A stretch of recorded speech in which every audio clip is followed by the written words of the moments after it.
Hello everyone. Today we are going to discuss the topic of two-dimensional array of C programming language. So let us start. So let us first try to understand what you mean by two-dimensional array. As is clear in this diagram, so two-dimensional array will have the two subscripts or indices, so which will include rows as well as columns. Now in this particular examples, what we are seeing is that there are 3 rows and 3 columns. And as you know, in C programming language, indices is always starts from the 0. So this particular element will belong to row 0 and column 0 and likewise. So in this way, this complete structure is called as matrices or two-dimensional array. Now let us see one more example, like how to fetch the values stored in this matrices. Now here we are seeing that there are 3 rows and there are 7 columns. Now suppose if in any given time I want to access this particular element. So how I will write this in array. So here as you can see, the third value in the 6th column will be addressed by the second indices and the 5th indices of this array. Now as you know, this is a two-dimensional array. There will be 2 subscripts. So first subscript indicates the row number and second subscript indicates the column number. So suppose one more example we'll take. Suppose you want to fetch the value stored in the 0th row and the 4th column. Here you can see that 0th row and 4th column you will fetch this particular value. So in this way we can access the different elements of the two-dimensional array. Now let us see how to declare the two-dimensional array. Now, like we have seen in the first dimensional array, the first is the data type, then is the array name, and as we have already discussed, there will be 2 indices. First indices will be of rows and second indices will be of columns.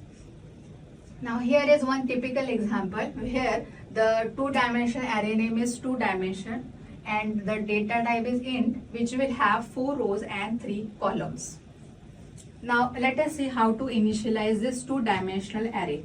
Now once I have declared how many rows and columns and data type is there, then equals to, here first I have to write the curly bracket, and since it is having 3 rows, I could separate it out in 3 curly braces. So this particular location will be the 0th row, this will be first and this will be the second. Though there is the number of rows is 3, since the indices starts with 0, since it starts with 0, it will be 0, 1 and second row. Then let us take one example for this two-dimensional array. Now here you can see I am declaring one two-dimensional array called as arr, which is having 4 rows and 3 columns. Now I am initializing this in this way. So as you can see, I have divided into 4 rows, each of 3 elements. Then to go through each of these elements, since there is row and there is column, I have to use 2 for loops. First for loop, outermost for loop is used for going through the rows, and second innermost loop will be used for going through the columns. So here, if suppose I want to access the first element, I'll write here arr I of j. Now first initial value of I will be 0 and the initial value of j will be 0. So in this way, first element that will be accessed by this will be 0, 0. So here, hence first value will be printed. Now second time when this j for loop works, so j value will be 1. So next value printed will be 0, 1, 2. So in this way, this innermost loop will go through from 0 to 2 for accessing all the column elements. After that, it will go to outermost loop where it will go to the next row. So in this way, the entire two-dimensional array will be fetched and displayed on the screen. Now, next I am going to explain you how to perform the 3x3 matrix addition. Now let us first try to understand how actually the addition of 2 matrices is done. So for example, let us say this is first matrices and this is the second matrices. Now as you can see, there are 3 rows and 3 columns. Now normally in mathematics, how the addition is performed, the first element of first matrices is added with the first element of the second matrices, and their summation will be stored in the resultant matrix. So in this way, for each of the location consecutively, addition will be done and the output finally fetch will be something like this. Now let us see how to write the program for this addition of 3 by 3 matrices. So here, as you can understand, we have to declare 3 matrices. First matrices for storing the first matrix, second matrix for storing the second matrix, and the addition of these 2 matrices will be stored in the third matrices, that is result. Now, how to take the values for the first matrix?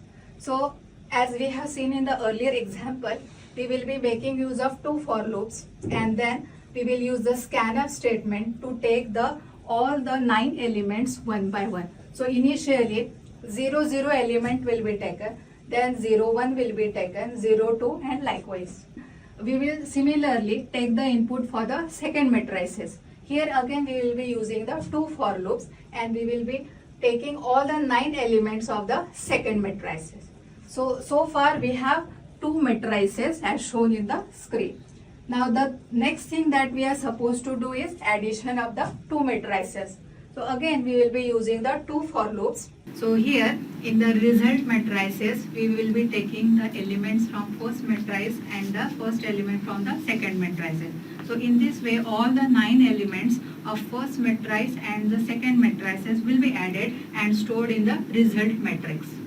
Now the final thing that is remaining is the displaying the result matrix. So for that again we will be using the 2 for loops, and here we will be displaying all the 9 elements one by one. So the first for loop will display the rows, and the second for loop will be displaying the column elements.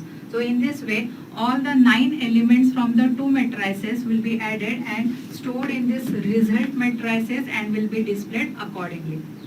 Thank you.